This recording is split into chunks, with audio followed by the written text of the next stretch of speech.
Wala ka mga, wala ka mga dagko, oh, looy. Dagko yapon. Dagko. Nag-away gud sila, oh. Daog. Nagpadili siya te. Wala.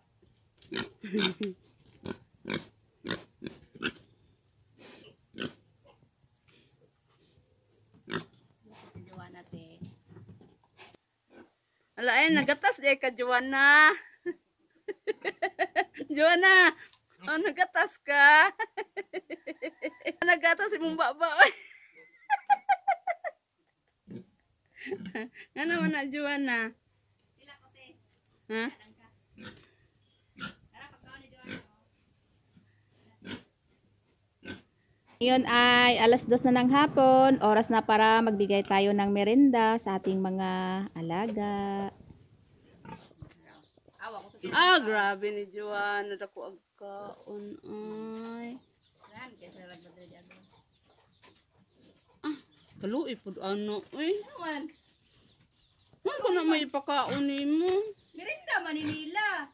Awa gud o. Dali na pod. Kalungan. Oy, pos. Na sigardo kapag kanya mo kaon. Awa. Right. Saan kaon no?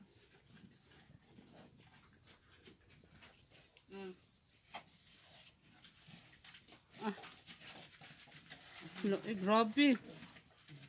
Wala merinda sa baboy te. Ya, gamay naman lagi itong nga. Kilang good. Wala pa makoy kwanta buko kung idugang sa yahaw. Gikulangan. Minsa. Kana. Kana good. Ay, kadagan pa ano oh. Si Joanna may gikulangan. Oo, urot na yaha. Sila. Oo daw. Urot na. So magtatatlong linggo na itong aking tatlong piik at hanggang sa ngayon hindi ko pa po sila pinapakain ng feeds. Kung nakikita nyo, tumitikim-tikim na po sila ng dahon ng Madre de Agua. Sinadya ko po hindi ko muna sila i-feeds para masulit talaga nila yung gatas ng kanilang mama pig. Kasi nga bansot po yung dalawa nating biik at isa lang yung mataba, malaki. Kusog maguna makaon si Joanna. O ako nang kuhaon ng kang gardo o. Asag di kay gardo magurang bahin. Ano, Joanna, napula naman ang mata mo. Sige te.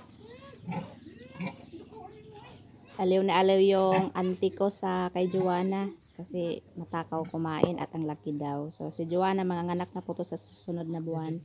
Ito lang po muna yung update natin mga kababoy. Happy farming po sa lahat.